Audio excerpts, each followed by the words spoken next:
It began quietly, with a cough, a fever, a single breath in the wrong place. Then, within months, it had circled the entire planet. Cities fell silent. Bodies filled the streets, and the air itself became a weapon. This is the story of the Spanish flu, the plague that walked the earth. The year is 1918. The world is already consumed by the Great War. Millions have perished in the trenches, and humanity is weary, battered, and broken. But an even deadlier enemy was gathering its strength, one that respected no borders, no uniforms, and no treaties. It was an influenza virus, an H1N1 strain, but unlike any seen before. Its origins are still debated by historians. Some point to a military base in Kansas, others to a labor camp in France, or even to China. The truth is, we may never know for certain where the first spark ignited. But we know how it spread, with the unprecedented movement of troops across the globe. Soldiers, packed tightly into barracks and transport ships, became the perfect vessels for this new plague. They carried it from America to the battlefields of Europe, and from there, it hitched a ride back home with them, spreading to every corner of the globe. Why was it called the Spanish flu? It's a classic case of wartime misinformation. Spain was neutral during World War I, so its press wasn't censored, while countries like Britain, France, and Germany were downplaying the severity of the outbreak to maintain morale. Spanish newspapers were reporting on it freely, even noting that their own king, Alfonso XIII, had fallen gravely ill. This created the false impression that the pandemic originated in Spain, and the name, unfairly, stuck. The Spanish flu came in 3 distinct, devastating waves. The first, in the spring of 1918, was relatively mild. People experienced typical flu symptoms: fever, chills, fatigue, and most recovered within a few days. It was concerning, but not yet apocalyptic. There was a deceptive lull in the summer. The world took a collective and fatal sigh of relief. But the virus wasn't gone. It was mutated. When the second wave crashed ashore in the fall of 1918, it was a completely different beast. This strain was horrifically virulent. It didn't just target the very young and the very old, the typical victims of influenza. It struck down the young and healthy, people in the prime of their lives. From ages 20 to 40, this was one of its most terrifying and unusual features. The virus triggered a cytokine storm in those with the strongest immune systems. Essentially, the body's own defense mechanism went into overdrive, attacking itself and flooding the lungs with fluid. Patients would literally drown in their own bodies. Their skin would turn a dark, bluish-purple color from lack of oxygen, a condition called CM, making it hard to even identify the victim's race. Imagine the scene. Cities grinding to a halt, theaters, dance halls, and schools were shuttered. Gauze masks became a mandatory, if ineffective, part of daily life. Ordinances were passed making it illegal to spit on the street. But it was too little, too late. Hospitals were overwhelmed. They spilled out into tents, armories, and public halls. There weren't enough doctors or nurses, as they were often the first to fall ill. Medical students were pulled from their studies to tend to the dying. There weren't enough coffins. There weren't enough grave diggers. Mass graves became a grim necessity in many cities. In Philadelphia, the situation was so dire that the city ran out of caskets. Within a week of an Liberty Loan parade that had gathered 200,000 people together, causing the virus to explode through the population. Bodies were left in homes for days until someone could come to collect them. The personal stories are heartbreaking. Families were wiped out in a matter of days. Children were orphaned. One survivor recalled how the only sounds on her street were the wails of the grieving and the rumble of the dead wagon making its rounds. People were terrified of each other. The basic human connections that bind society together frayed and snapped. A simple cough in a public place could cause a panic. Friends would cross the street to avoid one another. The pandemic didn't just kill people. It attacked the very fabric of society. In the midst of the chaos and despair, there were also stories of incredible heroism and resilience. Nurses worked themselves to exhaustion, many making the ultimate sacrifice. Volunteers risked their lives to deliver food and care to sick neighbors. Scientists worked feverishly to understand the enemy, though in 1918, they didn't even know for sure that influenza was caused by a virus. Many still believed it was a bacterium. They were fighting in the dark. A third wave followed in the winter and spring of 1919. It was less deadly than the second wave, but still more severe than the first, claiming many more lives before finally burning itself out. By the time it was over, in late 1920, the Spanish flu had infected an estimated 500 million people, a third of the world's population at the time. The death toll is staggering and difficult to pin down precisely, but modern estimates place it somewhere between 50 and 100 million people. To put that into perspective, that's more people than were killed in all of World War I. It was quite simply the deadliest pandemic in human history, and then it was forgotten. For decades, the Spanish flu became a historical footnote, overshadowed by the war it coincided with. Survivors rarely spoke of it, perhaps because the trauma was too great. It was a collective amnesia. It wasn't until the late 20th century, with the rise of new viral threats, that historians and scientists began to look back and truly grapple with the scale of the 1918 catastrophe. In the 1990s, scientists even managed to resurrect the 1918 virus from preserved tissue samples, taken from a victim buried in the Alaskan permafrost. By studying its genetic code, they unlock secrets about its extreme knowledge that is vital in our fight against modern pandemics. The story of the Spanish flu is more than just a history lesson. It's a sobering reminder of our vulnerability to the natural world. It shows us how quickly our modern, interconnected world can be brought to its knees by an invisible microbe.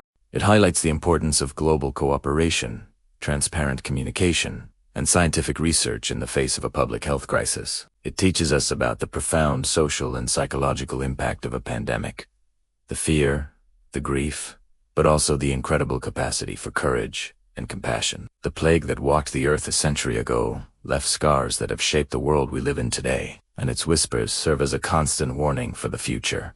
It's 1918. The Great War, the war to end all wars, is tearing Europe apart. Trenches stretch like scars across the continent, soaked in mud and blood. Millions have already perished. The world is exhausted, grieving, thinking it has surely witnessed the peak of human suffering. But they are wrong. The deadliest enemy isn't wearing a uniform or carrying a rifle. It's microscopic, invisible, and it's about to unleash a global catastrophe. Our story begins not in the shell-pocked fields of France, but in the heart of the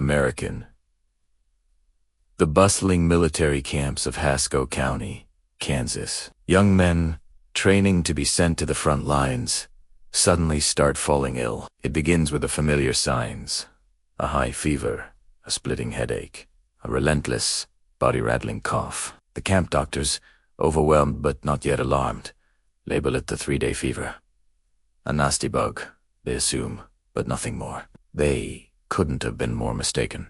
Within days, what started as a few isolated cases becomes an epidemic within the camp. The infirmaries are overflowing. Soldiers, once strong and ready for battle, are now too weak to stand. The virus doesn't discriminate between officers and privates. It spreads like wildfire through the barracks, carried on every cough, every breath. But the camp's fences are no barrier. The flu hitches a ride on the very men being sent to win the war. As troop trains chug across the country, heading for the ports of the East Coast, they become mobile. Soldiers packed tightly together in railway cars are a perfect breeding ground for the virus. Men who boarded the train healthy in Kansas are desperately ill by the time they reach New York. They carry their rifles, their gear, in this unseen passenger.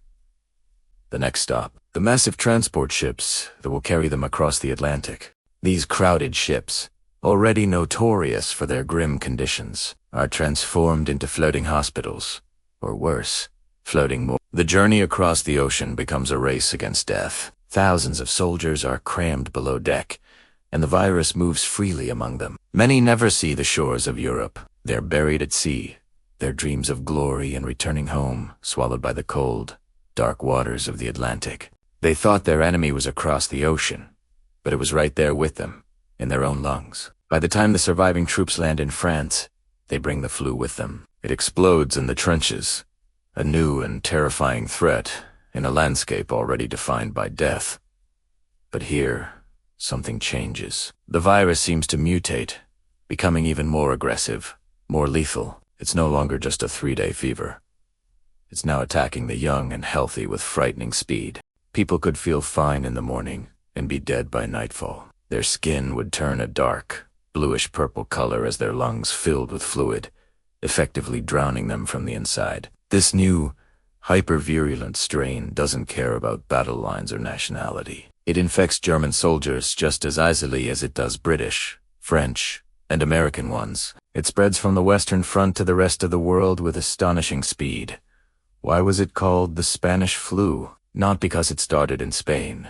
Spain was one of the few neutral countries in the war, and its press wasn't subject to wartime censorship, while countries like Britain, France, and Germany were hiding the news of the outbreak to maintain morale. Spanish newspapers were reporting on it freely, even noting that their own king, Alfonso XIII, had fallen gravely ill. This created the false impression that Spain was the epicenter. The name stuck, a historical misnomer for a global plague.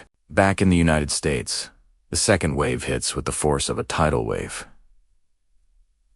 Cities like Philadelphia are devastated. In a misguided effort to boost morale and raise money for the war, the city held a massive Liberty Loan Parade. 200,000 people packed the streets. Just days later, the city's hospitals were overwhelmed. There weren't enough doctors, not enough nurses, and soon, not enough coffins. Carts roamed the streets with drivers calling out, "Bring out your dead," as families were forced to leave the bodies of their loved ones on the curb. Life across the world ground to a halt.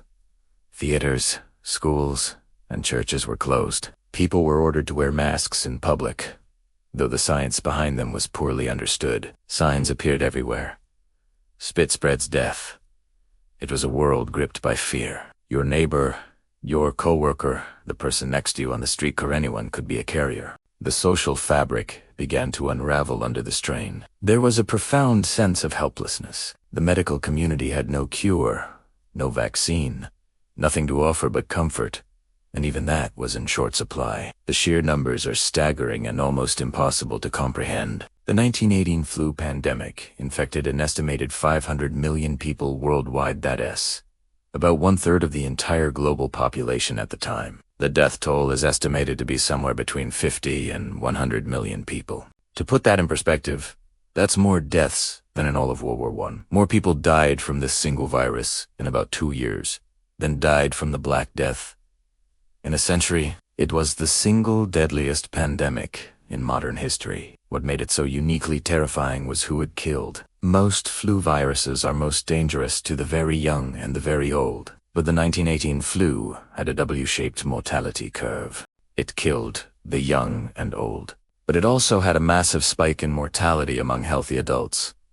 Between the ages of 20 and 40, the very people who should have been the strongest of soldiers, the factory workers, the young parents were the ones dying in the greatest numbers. Scientists now believe this was due to a phenomenon called a cytokine storm, where the strong immune systems of healthy adults overreacted to the virus, essentially attacking the body and causing catastrophic damage to the lungs. Your own strength became your greatest weakness. By 1920, the pandemic began to burn itself out. The virus either mutated into a less lethal form, or the populations had developed enough herd immunity that it could no longer spread so explosively. The world slowly, cautiously, emerged from the shadow of the flu, but the scars remained.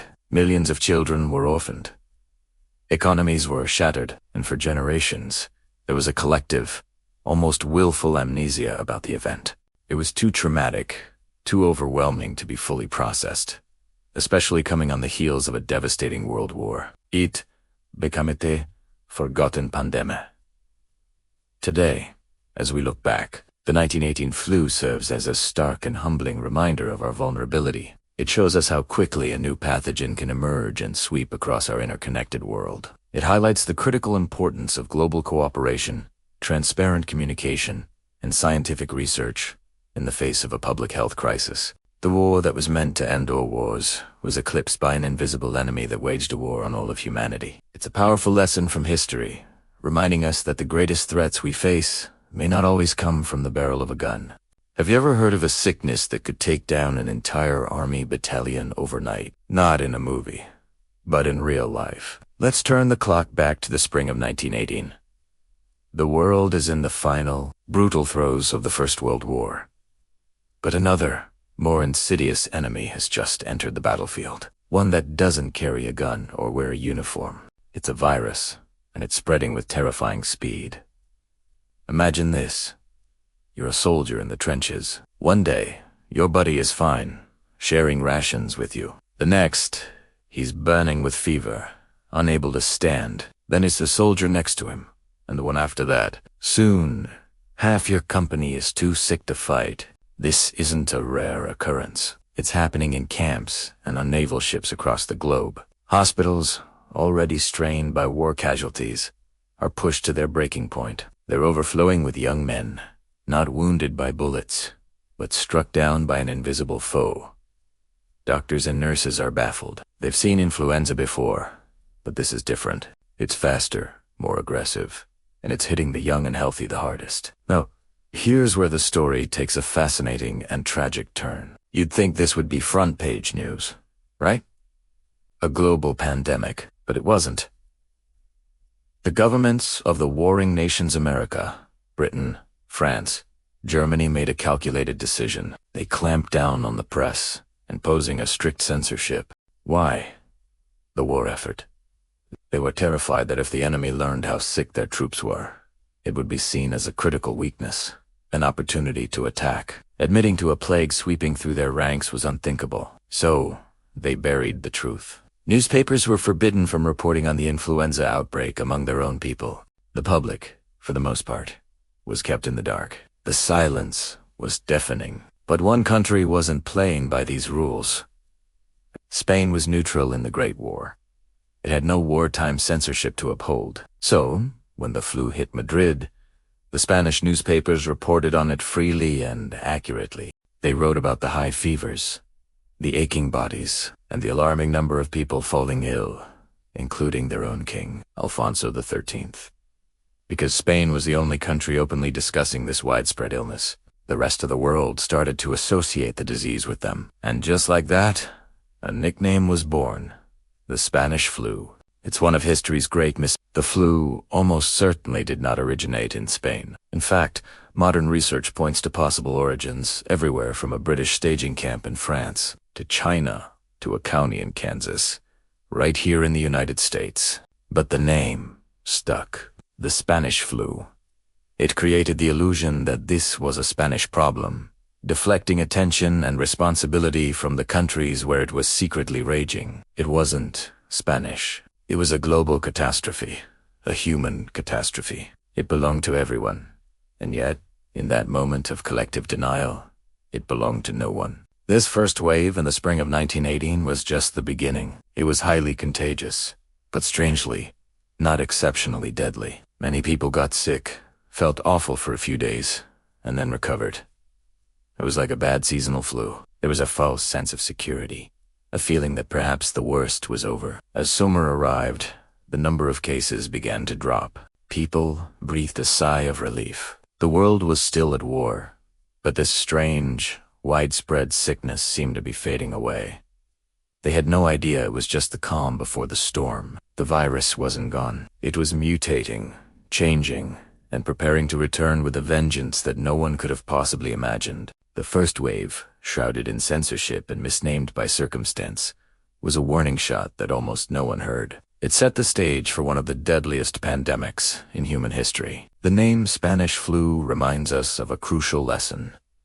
In a global crisis, information is as vital as medicine. Censorship doesn't make a problem go away. It just allows it to grow in the shadows. The story of 1918 is not just about a virus. It's about fear, information, and the consequences of silence. What happened next, in the fall of that same year, would dwarf the first wave and leave an indelible scar on the world. But that's a story for our next video. We'll delve into the terrifying second wave, the one that truly earned the pandemic its fearsome reputation. Imagine waking up one crisp autumn morning, feeling perfectly fine.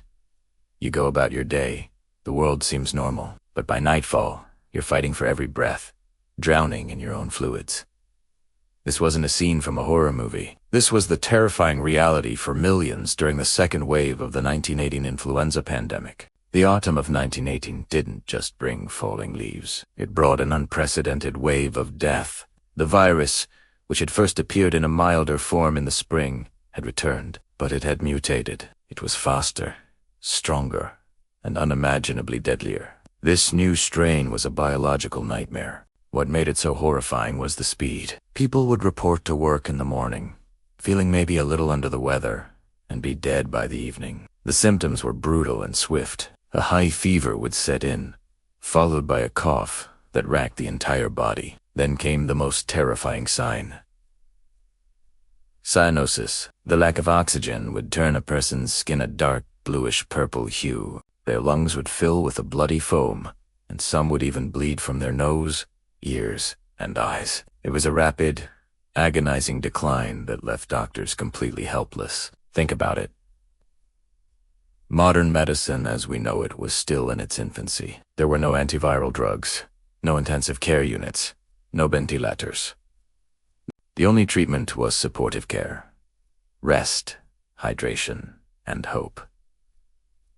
But for this strain, hope was in short supply. Nurses and doctors, working around the clock, could do little more than offer comfort as they watched their patients succumb, often within hours. They were fighting an invisible enemy with almost no weapons. The sheer scale of the tragedy was overwhelming. In cities across the globe, the systems we take for granted simply collapse. Priests and ministers couldn't keep up with the endless stream of funerals. They performed rites for dozens, sometimes hundreds, of people at a time in mass graves. The sound of church bells, once a call to prayer or celebration, became a constant, tolling dirge for the dead. Eventually, even that stopped. There were simply too many deaths to mark each one. In some cities, the situation became apocalyptic. Coffin makers worked day and night, but they couldn't meet the demand. Soon, there were no coffins left at any price. Families were forced to wrap their loved ones in simple shrouds. In places like Philadelphia,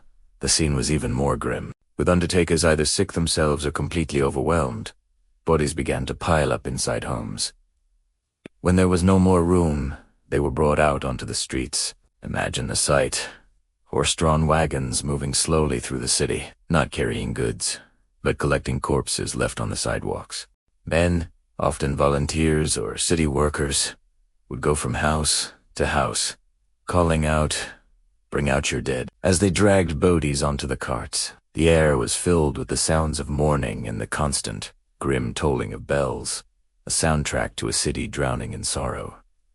This wasn't some distant, medieval plague. This was just over a century ago. It happened in modern cities. Two people who lived in houses, much like ours, who walked the same streets we walk today. The pandemic targeted the young and healthy with a chilling preference. Unlike typical flu strains that are most dangerous to the very young and the very old, this one struck down people in the prime of their lives. Soldiers, factory workers, parents with young children. The immune systems of healthy adults would react so violently to the virus that it was this cytokine storm that often proved fatal, essentially turning the body's own defenses against itself.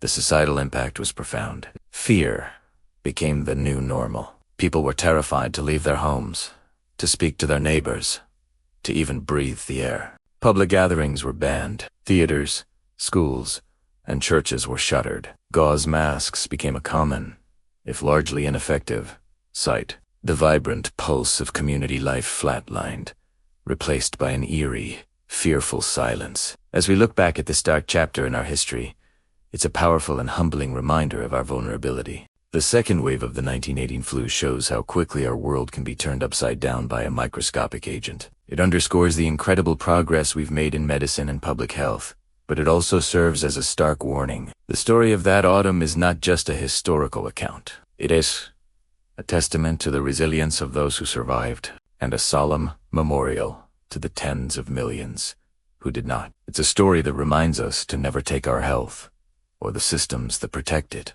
for granted. Have you ever wondered what it would be like if the world just stopped?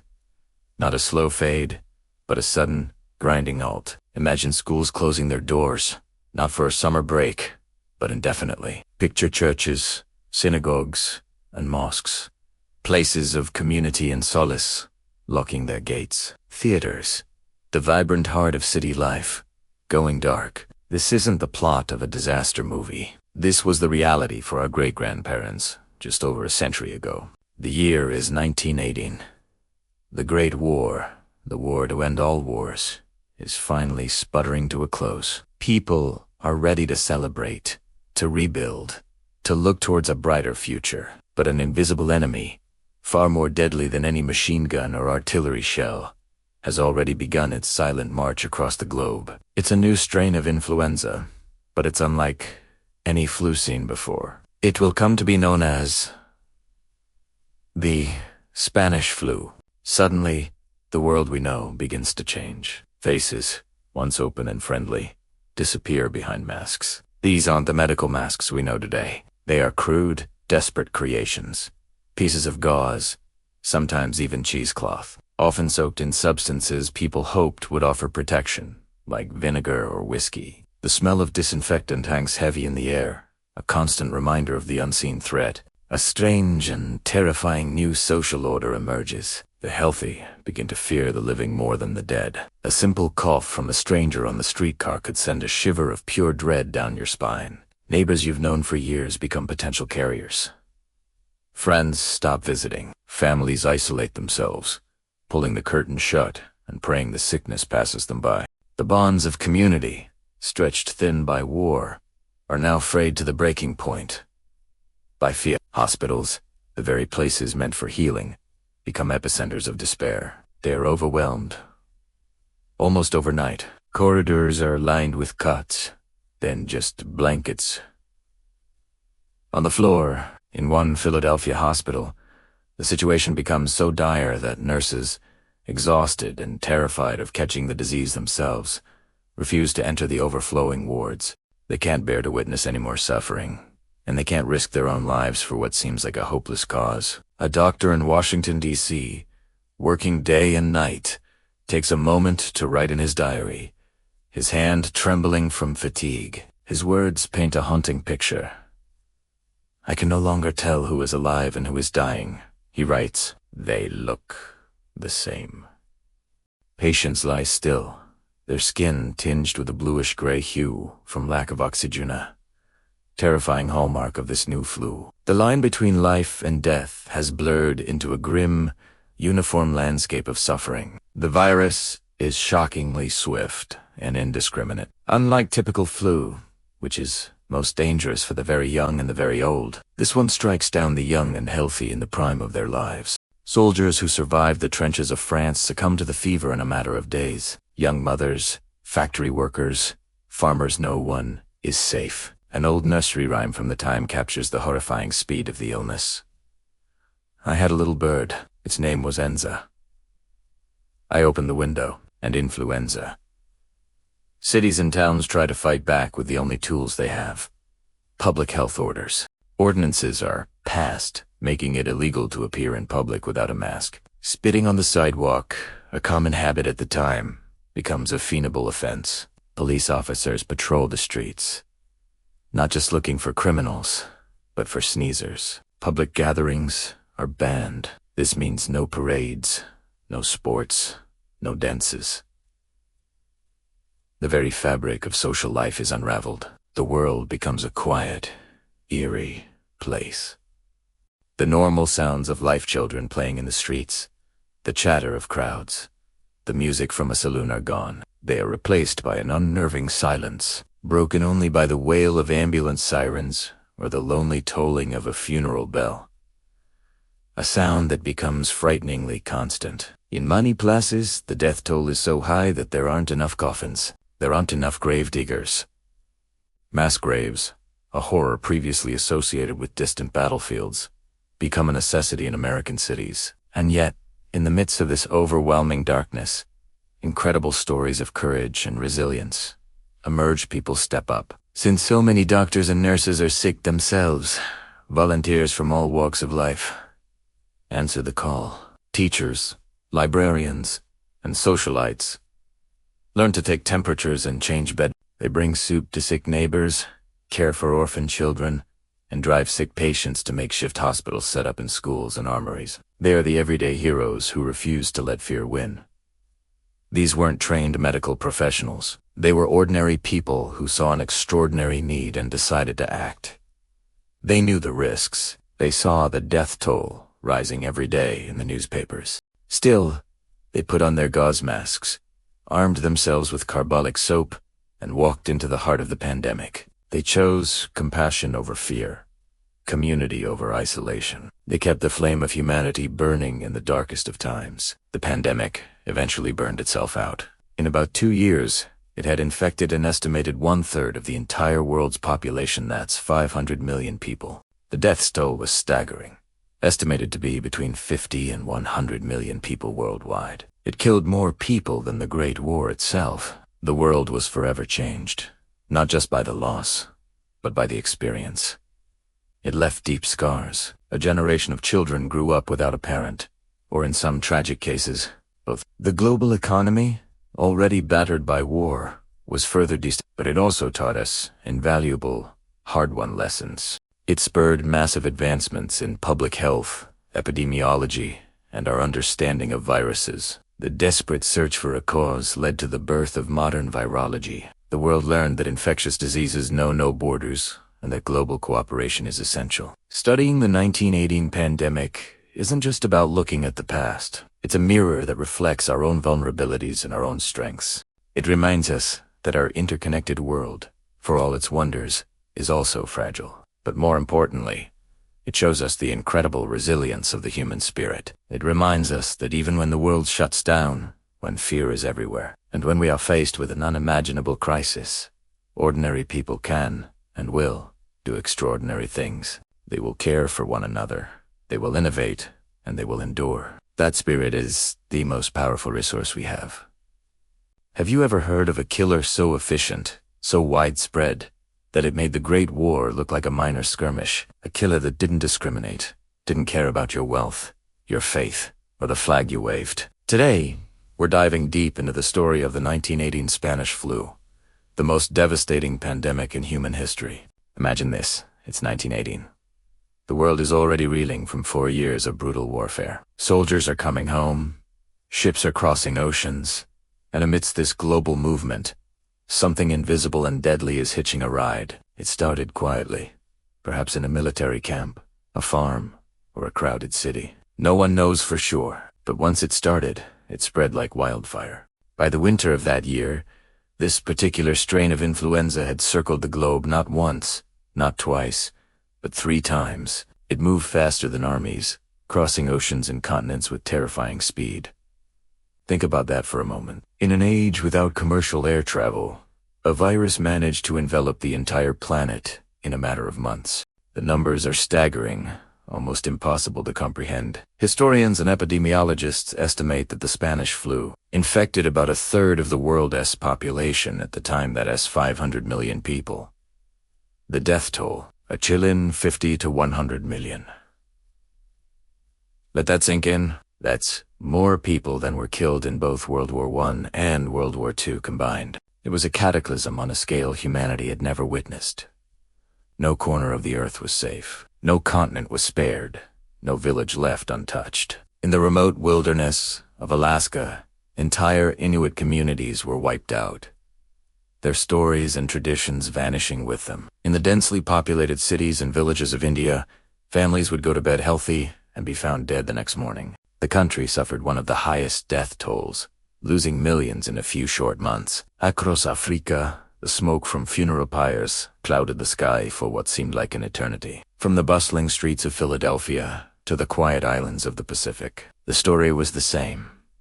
Sickness, loss, and overwhelming grief. What made this flu so terrifying wasn't just its speed, but its nature. Unlike typical flu strains that are most dangerous to the very young and the very old, this one had a strange and cruel preference. Its deadliest attacks were on healthy young adults, people in the prime of their lives. Aged 20 to 40, the very people who had survived the trenches of war were now falling victim to an enemy they couldn't see. Their strong immune systems, which should have protected them, were turned against them. The virus triggered a cytokine storm, an overreaction of the immune system that caused their lungs to fill with fluid, leading to a rapid and agonizing death. This virus was the most democratic killer in human history. It didn't care for borders, flags, or gods. It struck down the rich and the poor, the powerful and the powerless. It was a great equalizer, but in the most brutal way imaginable. Public life ground to a halt. Theaters, schools, and churches were closed. People were ordered to wear masks, though their effectiveness was debated. Makeshift hospitals sprang up in public buildings, staffed by overworked doctors and nurses who were often falling ill themselves. There were so many dead that undertakers couldn't keep up. In money places, MASS, graves were the only solution. The social fabric of societies around the world was torn apart. Fear became a constant companion. People were afraid to leave their homes, afraid to talk to their neighbors. Children were orphaned in an instant. The global economy, already shattered by war, was pushed further to the brink. It was a time of immense sorrow and uncertainty. A silent, invisible war fought not in trenches, but in homes and hospitals. So why was it called the Spanish flu? It's a classic case of misdirection. Spain was neutral during World War I, while warring nations like Germany, Britain, France, and the United States censored their press to maintain morale. Spain's newspapers were free to report on the devastating effects of the illness. Because Spain was the first country to report widely on the pandemic, the name stuck, even though the virus almost certainly didn't originate there. In fact, some of the earliest known cases were at a military base in Kansas, USA. The pandemic eventually burned itself out. By 1920, the virus had either killed its most vulnerable hosts, or people had developed immunity. It didn't disappear completely. It evolved into less deadly strains of seasonal flu that we still deal with today. But the world it left behind was forever changed. It spurred massive advancements in public health, epidemiology, and our understanding of viruses. It taught us hard lessons about the importance of global cooperation in the face of a health crisis. The story of the 1918 flu is a sobering reminder of our vulnerability. It's a testament to the power of nature and a warning that echoes through time. It shows us that in the grand sweep of history, one of the greatest threats we face isn't always from human conflict, but from the invisible world of microbes that we share this planet with. It's a chapter of our past that we should never forget, as its lessons are as relevant today as they were a century ago. By 1920, a strange quiet began to settle across the globe. The Great Influenza, the pandemic that had raged with such terrifying speed, started to fade. It wasn't a triumphant victory won by medicine. There was no miracle cure, no vaccine that stopped it in its tracks. The virus hadn't been defeated. It had simply receded. Like a phantom, it slipped back into the shadows, leaving a world forever changed in its wake. So, what happened? How does a global catastrophe of this magnitude just end? The primary reason is that the virus ran out of fuel. It had infected so many people so quickly that it struggled to find new, susceptible hosts. Those who survived developed a powerful immunity. Over time, the virus evolved, becoming less deadly. A virus, after all, doesn't benefit from killing its host too quickly. It needs the host to survive long enough to spread it to others. So, less virulent strains began to dominate, eventually blending into the background as the seasonal flu we know today. But the world it left behind was a landscape of grief. Survivors returned to cities that felt hollowed out. The vibrant energy of the pre-war years was gone, replaced by a lingering sense of loss and apprehension. Imagine walking down a familiar street where every other house holds a story of someone who didn't make it. The parades celebrating the end of the Great War were often somber affairs, with countless families mourning loved ones who survived the trenches, only to be taken by the flu back home. The economic toll was immense. Businesses were shuttered, not just for a few weeks, but permanently. Labor shortages were common because so many working-age adults had perished. Farms lay fallow. The engine of the global economy sputtered, struggling to restart in a world where the workforce had been decimated.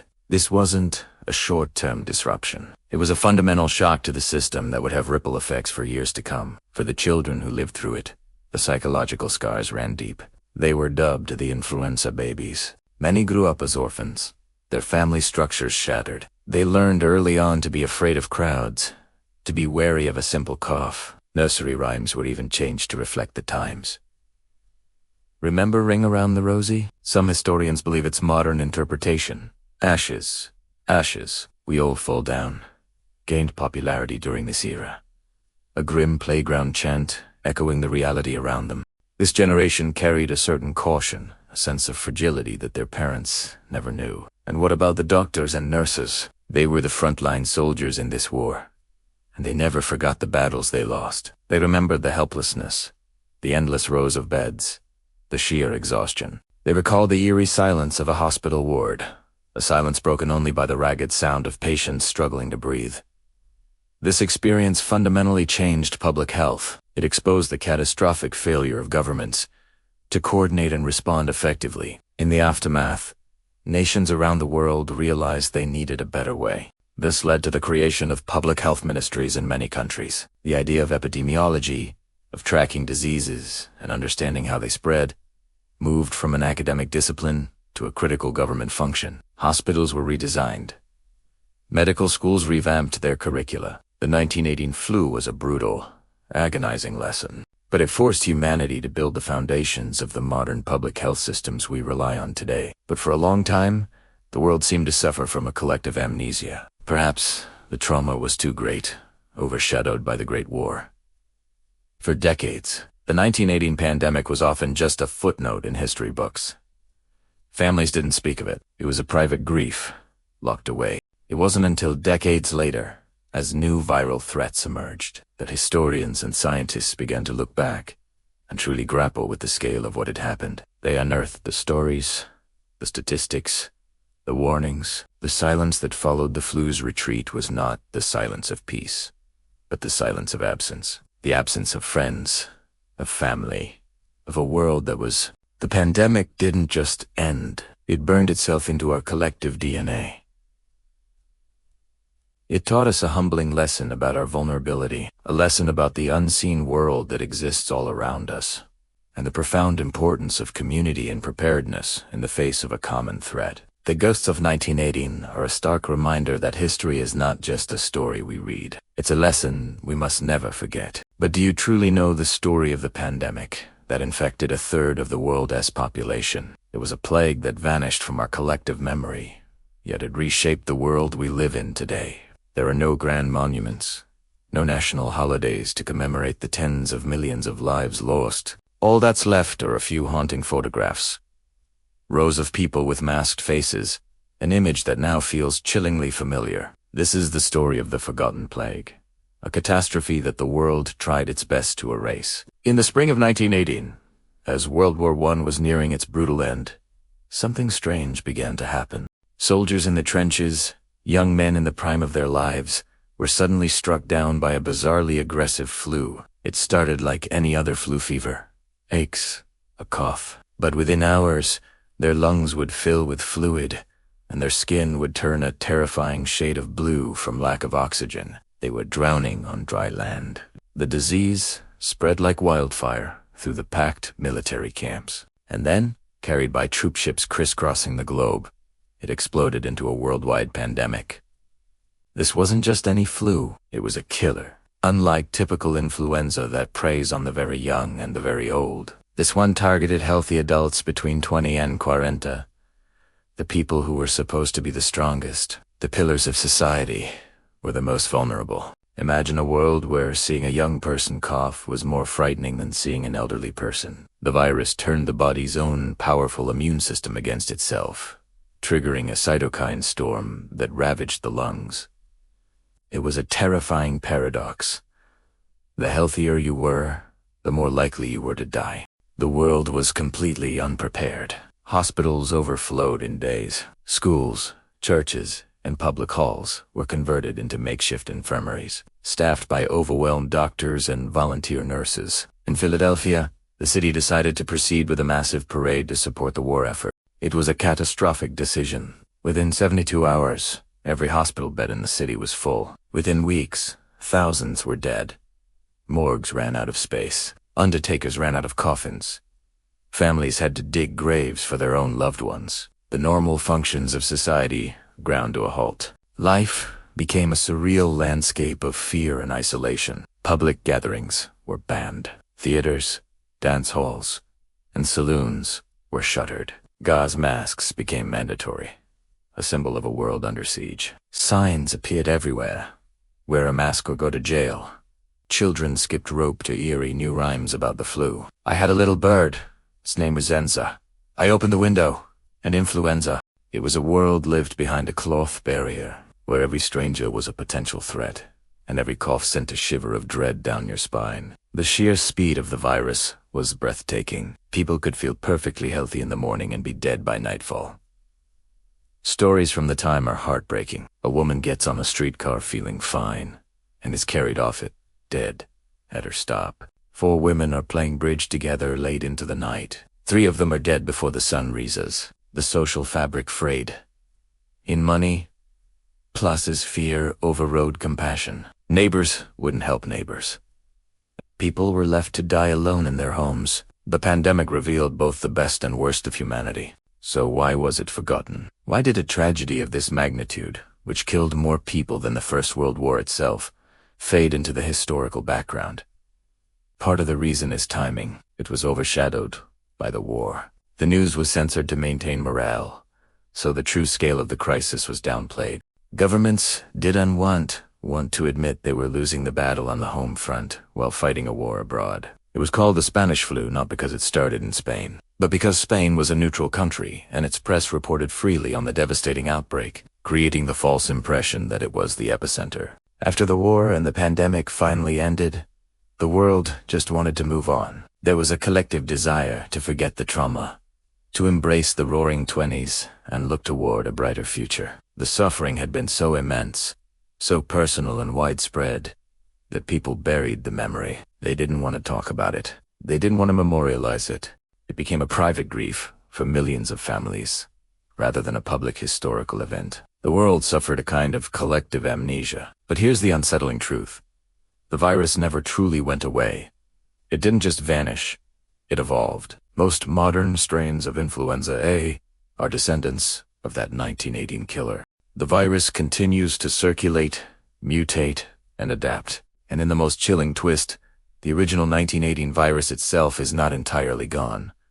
Scientists have managed to resurrect it by extracting genetic material from the preserved lung tissue of a victim who was buried in the Alaskan permafrost. They were able to reconstruct the virus in a high-security lab.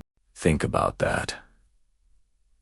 The code for one of history's deadliest killers now exists on a computer hard drive and in frozen vials. Studying it has taught us invaluable lessons about how pandemics work and how to fight them. It helped us understand the danger of cytokine storms and the importance of a rapid global response.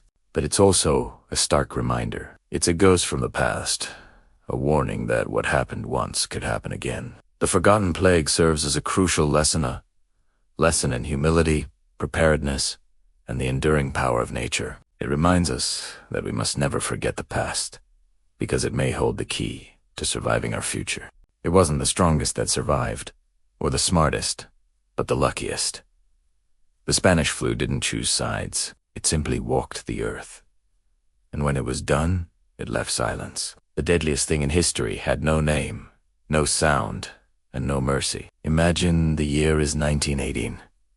The Great War, the war to end all wars, is finally grinding to a halt. The world holds its breath, ready to celebrate peace, ready to rebuild. But an unseen enemy, far more devastating than any army, had already begun its silent march across the globe. This was the H1N1 influenza virus, mistakenly named the Spanish flu. Why Spanish flu? It wasn't because it started in Spain. In fact, Spain was neutral during the war. The press wasn't censored like in the warring nations of Germany, Britain, France, and the United States. So while other countries were hushing up news of a devastating illness to maintain wartime morale, Spanish newspapers were freely reporting on it, even mentioning that their own king, Alfonso XIII, had fallen gravely ill. The name stuck, and Spain was unfairly branded as the origin point. The real origin. That's still a subject of debate among historians and scientists. Some point to a military camp in Kansas, others to France, or Ebenchina. What we know for sure is that the crowded, unsanitary conditions of wartime trenches and barracks became the perfect breeding ground. Massive troop movements across continents acted as a superhighway for the virus. Soldiers weak from the stresses of war carried it home with them on crowded ships and trains, seeding it in every corner of the world, from the bustling streets of Philadelphia to the most remote villages in the Alaskan wilderness. The first wave in the spring of 1918 was relatively mild, like a typical seasonal flu. People got sick, but most recovered. It was a false dawn. As the summer waned, the virus mutated. In August 1918, the second wave crashed upon the world, and it was terrifyingly different. This strain was unusually lethal, and it targeted the young and healthy. People in their 20s and 30s, the very picture of vitality, were struck down in a matter of days, sometimes hours. They would wake up feeling fine, develop a fever and aches by lunchtime, and by nightfall, struggle for every breath as their lungs filled with fluid. Their skin would turn a dusky, bluish-purple color from lack of oxidine, a condition called cyanocytodark that it was sometimes hard to tell a person's race. Doctors and nurses, working to the point of collapse, could do little more than offer comfort. There were no antiviral drugs, no antibiotics to treat the secondary bacterial pneumonias that often delivered the final blow. The world ground to a halt. Public health officials, armed with limited knowledge, scrambled to implement measures we're all too familiar with today. They closed schools, theaters, and churches. They mandated the wearing of gauze masks in public, leading to rhymes like, "Obey the laws and wear the gauze. Protect your jaws from septic paws." Quarantine signs were posted on the doors of infected households, but the virus was relentless. In cities like Philadelphia, the situation was catastrophic. A massive parade to support the war effort went ahead against the advice of doctors. Within days, the city's hospitals were overwhelmed. There were not enough doctors, not enough nurses, and horrifyingly, not enough coffins. The dead lay in their homes for days until carts could come to collect them. Families had to dig graves for their own loved ones. The normal rituals of life and death disappeared, replaced by fear and survival. It is estimated that the Spanish flu infected about 500 million people, a third of the world's population at the time. The death toll is staggering, estimated to be between 50 and 100 million people. To put that in perspective, that's more people than died in all of World War I. It killed more people in 24 weeks than AIDS killed in 24 years. It was a demographic disaster that left millions of orphans and widows in its wake. Entire communities were wiped out. Life expectancy in some countries plummeted by more than a decade, and then, as mysteriously as it arrived, it faded. A third, less severe wave occurred in the spring of 1919, but by the summer, the pandemic was largely over. Those who had survived had immunity, and the virus had run out of susceptible hosts to infect. It had burned itself out. In the aftermath, the world seemed to suffer from a collective amnesia. Exhausted by war and pandemic, people just wanted to move on, to forget the horror. The Roaring Twenties began, and the silence that followed the flu was filled with the sounds of jazz and celebration. For decades, it was relegated to a footnote in the history of the Great War. But the legacy of 1918 is profound. It spurred massive advancements in public health, epidemiology, and virology. It taught us the critical importance of global cooperation in the face of a pandemic. Scientists later recovered fragments of the 1918 virus from bodies preserved in Alaskan permafrost, allowing us to sequence its genome and understand what made it so deadly. It turns out the virus triggered a cytokine storm, an overreaction of the body's own immune system, which explains why it was so lethal to the young and healthy. Their strong immune systems essentially turned on themselves. The story of the Spanish flu is not just a relic of the past. It's a chilling reminder of our vulnerability to the natural world. It shows us how a microscopic organism can bring humanity to its knees, overriding our technology, our politics, and our plans. It's a story of immense loss and incredible resilience, of communities coming together and falling apart. It's a testament to the doctors and nurses who fought on the front lines without protection, and a memorial to the millions of forgotten victims. The Vehicles of 1918 serve as a permanent warning to be prepared, to be humble, and to never, ever underestimate the power of an unseen enemy. Thank you for joining me on this journey back in time.